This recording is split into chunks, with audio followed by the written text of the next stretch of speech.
Hey everyone, we're TowawayCouple. I'm Tom the driver. And I'm Bunny, the driver, passenger, whatever I want to be that day. Former sandwich maker. Former sandwich maker. Got fired from that one, right? Got fired. Do you realize your microphone is right in your cleavage? Oh, I'm holding it there. You're holding it there? So anyway, today we're going to be talking about verifying your VIN number. Very important. We are seeing on Facebook groups, we've actually experienced it twice, not ourselves, but other drivers while we're picking up our units, that they're scrambling looking for their unit, only find out someone else took their unit. Well, we're getting emails from our company that to verify VINs because lo and behold, some of the units are turning up at the wrong locations. Right. Do you think it could be because they hire so many drivers? And it could be. Yeah. And you know what? You got to take this as pride. Right. I mean, you do it one time and you get fined because you got to turn around and bring that trailer right back. You're going to learn the hard way. You don't want to learn the hard way. Exactly. And so if you don't verify your VIN number, and there's multiple ways to verify, especially on a trailer. So I mostly talk about Towaway. Bunny talks about Driveway. But on the Towaway, you have the VIN number on the tongue of the trailer. You have it on the side of the trailer. You have it on the title inside the trailer in the paperwork. You have it on your bill of lading. And you have it in the email. Huh? You have it in the email that your email. Dispatcher sent you. So there's 5 locations.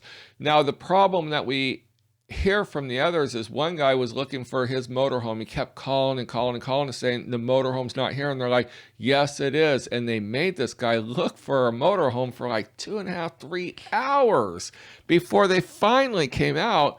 And it turned out the motorhome that he found that was close was 1 digit up. And it could be a difference between an M and an N. Or it could be the difference between a 21 and a 22. Right. So within the VIN number. And when you're looking at 14 numbers, it all runs together. Exactly.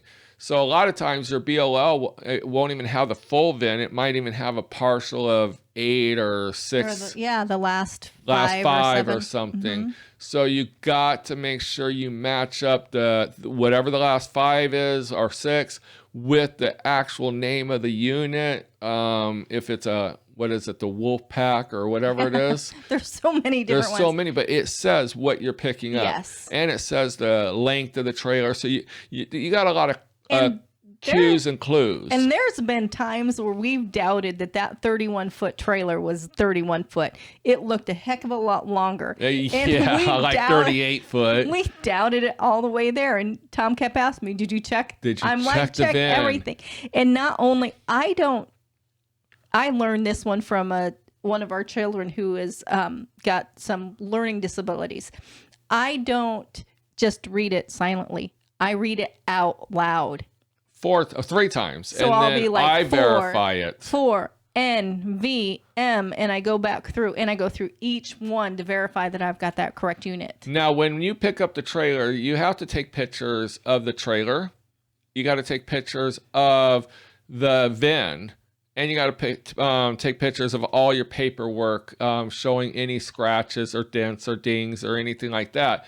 So you got 3 sets of pictures. When I get to the VIN pictures, I take, when they write it in a Sharpie on the front of the trailer, I take a picture of that. I take a picture of the tongue VIN. I take a picture of the sticker on the side of the trailer. And I take a picture of the title. And then that way I submit all 4 of those as just proof I got the right trailer. Right. And on the motorhome too, I do it on the door. You have the VIN on the door. Yeah. The one in the window, the one on the title, and all the paperwork that I've been sent from my dispatcher. So now, what happens if you take the wrong trailer? You screw everything up. Yeah. Because put it lightly. Because a dealership expected that trailer. Now, let's just say you pick up a trailer and you're 1 digit off because you're so fast at reading it. You didn't verify. Like Bunny verifies 3 times before she says, go ahead and hook up. I won't even let him hook up. I'm starting to get everything ready, but I do not put the ball under the tongue until she says, we're good. This is our trailer. And so let's just say you're going to New York with your trailer, but the trailer you picked up is going to Washington, and you get almost to New York and you get that phone call going, excuse me, did you happen to pick up the wrong trailer? And you're going to go, no. And they're going to go, can you read the VIN? You're going to read the VIN. They're going to go, you picked up the wrong trailer. You must now, at your expense, bring that trailer back. Meanwhile, some other guy who was dispatched that was supposed to make money can't make money on that trailer. So now they're trying to find that trailer for hours on end. And then when they realize that you have the trailer, now they'll dispatch him another one, and he'll be lucky if he's going to the place he originally really wanted to go to. Yes. Or you could deliver it all the way to where you think you're supposed to deliver it. That dealer doesn't catch it. Right. Because they just do a quick... Because they're just doing a quick run through. But somebody else catches it while it's there. Now, you're going to get fined.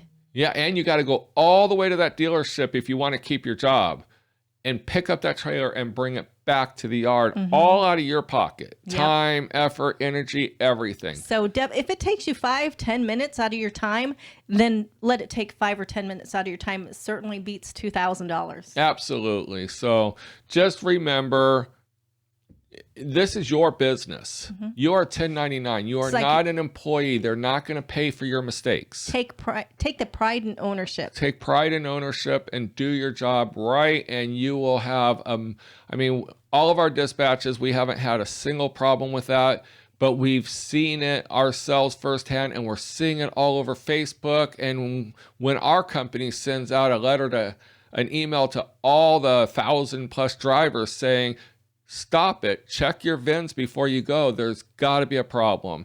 So we're only bringing this up to you to save you guys the heartache, the money, the time, everything. Because if you're supporting a family and that trailer is going to pay $3,500 to go from Indiana to California, and it's 3 days to get there, then you realize, oh my God, I got the wrong trailer. Now you're out the 3 days back, plus however much time it is to take the correct trailer back down there. Now, also, too, I know, because we do it too. I mean, we're picking up after hours a lot of the times too. And it's dark. If you have a number off on one and you're questioning it, don't stop. Just stop what you're doing.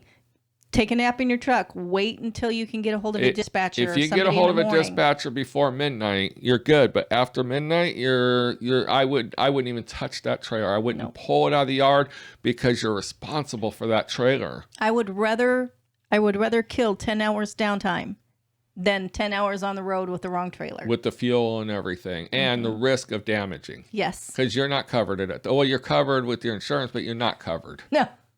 So you just don't want the headache. So no. Verify. That's all we can suggest on that. And just be very diligent. This transporting, you're by yourself, it could become very mundane. Give you an example. We had a VIN number for a trailer. It was at the LaGrange yard, right? Yes. No, it was at Sturgis. It was okay, but the paperwork said it was at LaGrange, but it had directions to Sturgis, but it was clearly said it was at LaGrange. And we hate the LaGrange yard because there's no markings of where anything's at. So we spent hours looking for this trailer, and the Sturgis yard is about 15 miles away, or 8 miles away, or whatever it is. So we decided, you know what? It had some directions in it for Sturgis yard. Maybe we'll just go take a look. Yeah, there was only maybe 5 trailers in the whole yard, and lo and behold, ours was one of them. Yep. So they didn't even have the right trailer in the right yard, but because we're so diligent on that VIN number, we were able to find it. And we didn't have to call dispatch because we were able to find it, but I was still a little paranoid taking that trailer because it wasn't in the yard it was supposed to be. Right, and there was a difference, and like you said, there was a difference between the BOL that was printed and the BOL that was, or the paperwork that was emailed to us. So you got to verify everything. Exactly. Print everything out and we have a folder, and we keep everything in the folder from the time we pick up the trailer to the time we drop off. Once we drop off, everything's signed. We take our pictures, upload it, staple it all together, and it goes into a file. Yep. That way, if there's a future problem, we have all that documentation. Yes, we do. So, all right. that's what we have to say today. Just VIN number verify, please. Be very careful. Take your if you're gonna cut time somewhere, don't do it there. Yeah. That's the most important thing. Exactly. All right. So until next time, have a good day. See you down the road.